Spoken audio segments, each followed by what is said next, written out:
नमस्कार दोस्तों, आज के हमारे इस वीडियो में हम आपके लिए सावन महीने की भोलेनाथ की एक बहुत सुंदर कहानी लेकर आए हैं। एक समय की बात है, किसी गांव में एक बुढ़ी अम्मा अपने बेटे के साथ रहती थी। माँ बेटे बहुत मेहनत मजदूरी करके अपना गुजारा करते थे। एक बार बुढ़ी अम्मा के मन में विचार आया कि अब उसका पुत्र विवाह के योग्य हो गया है, अब उसे अपने लिए बहू ले आनी चाहिए। कुछ समय बाद बुढ़ी अम्मा ने अपने बेटे का विवाह एक सुशील कन्या से कर दिया। उसकी बहू बहुत सुंदर, सुशील और संस्कारी थी। वो नित्य प्रति जल्दी उठकर घर की साफ सफाई कर स्नान आदि करती और भगवान शिव का अपने घर में ही पूजन करती। विवाह के कुछ समय बाद सावन का महीना आया। बुढ़ी अम्मा की बहू भगवान भोलेनाथ की अनन्य भक्त थी। उसके मन में ये विचार आया कि वह सावन के महीने में मंदिर जाकर शिवलिंग पर जल अर्पित करे। अपने मन में आए विचार को उसने अपनी सास से कहा, माताजी, सावन का महीना शुरू हो गया है। मैं शिव मंदिर जाकर पूजा पाठ करना चाहती हूँ, शिवलिंग पर जल अर्पित करना चाहती हूँ।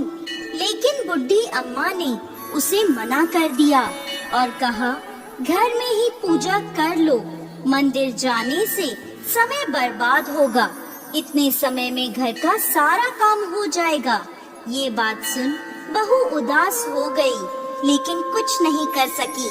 उदास होकर घर के कार्यों में लग गई। उस दिन उसने कुछ अन्न जल ग्रहण नहीं किया। अगले दिन बहू कुएं से जल लाने गई। रास्ते में उसने देखा गांव की दो लड़कियां पूजा की थाली सजाकर मंदिर की ओर जा रही हैं। उसने उन्हें रोका और पूछा, तुम सब कहाँ जा रही हो?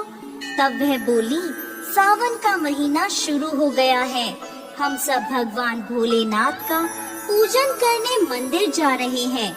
ये सुन वह फिर उदास हो गई। लड़कियों ने पूछा, आप क्यों उदास हो गई? तो वह बोली, भगवान शिव मेरे आराध्य हैं, लेकिन मेरी सास ने मुझे मंदिर जाकर पूजा करने से मना कर दिया। तब लड़कियां बोली, आप चिंता मत करो, हर रोज इसी समय पानी भरने आया करो और हमारे साथ मंदिर चलकर भगवान शिव की पूजा कर उन पे जल अर्पित किया करो। तब वह बोली, लेकिन मेरे पास पूजा की कोई सामग्री नहीं है, घर से लाऊंगी तो सास को पता चल जाएगा। तब लड़कियां बोली, कोई बात नहीं, आप हमारी पूजा की सामग्री से पूजन कर लेना। ये सुनकर वो बहुत खुश हुई और रोज उनके साथ मंदिर जाने लगी, जहां वो शिवलिंग पर जल चढ़ाती और भक्ति भाव से भोलेनाथ की पूजा करती और उनसे कहती, मैंने अपनी सास से ये बात छुपाई है, इसके लिए मुझे क्षमा कर दीजिएगा। ऐसे ही पूरा सावन का महीना बीत गया। सावन के अंतिम दिन उसने सोचा, पूरा महीना मैंने इन लड़कियों की पूजन सामग्री से पूजा करी है, आज तो मुझे अपना कुछ भोलेनाथ को अर्पित करना ही चाहिए। ऐसा सोचकर उसने अपनी नाक से सोने की नथ उतारी और उसे धोकर शिवलिंग पर अर्पित कर दिया और पूजा कर घर आ गई। घर आकर वो अपनी सास से नजर छुपाकर इधर उधर घूम रही थी, क्योंकि वो जानती थी कि उसकी नाक में नथ ना देखकर सास जरूर पूछेगी कि नथ कहाँ गई। ऐसे ही दोपहर हो गई। तभी अचानक सास की नजर उसकी नाक पर गई और नाक में नथ ना देखकर सास ने पूछा, बहू, तुम्हारी नथ कहाँ है? तो वह बोली, माँ जी, मुझे नहीं पता, शायद कहीं गिर गई होगी। सास बोली, अच्छा, तो ये बताओ कि तुम आज कहाँ कहाँ गई थी, वहीं जाकर ढूंढ लेंगे। बहू बोली, मैं सुबह पानी भरने गई थी, तब तक तो मेरी नाक में नथ थी। इसके बाद मैं उपले थापने गई थी। सास बोली, चलो वही चलकर देखते हैं। दोनों वहां पहुँचे जहां बहू ने उपले थापे थे। सास ने बहू से कहा, चलो अब ये उपले तोड़कर देखते हैं। दोनों सास और बहू उपले तोड़ने में लग गईं। जैसे ही दोनों ने उपले तोड़े, दोनों के उपलों में एक एक नथ निकली। सास बोली, नथ तो एक ही थी, ये दो कैसे हो गई? इसके बाद सास ने एक एक कर सारे उपले तोड़ने शुरू कर दिए। अब सास उपले तोड़ती जाए और उन सब में से नथ निकलती जाए। सास ने बहू की ओर देखा और पूछा, ये क्या माजरा है?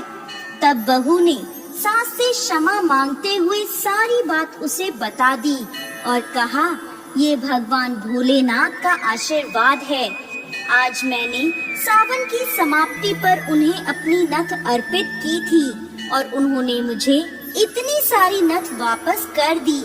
सास बहू की बात सुनकर बहुत खुश हुई और कहा, सावन माह में स्नान, जप, तप और दान का इतना महत्व है, तो अगले साल हम दोनों मिलकर शिवलिंग पर जल चढ़ाएंगे और पूजा पाठ करेंगे।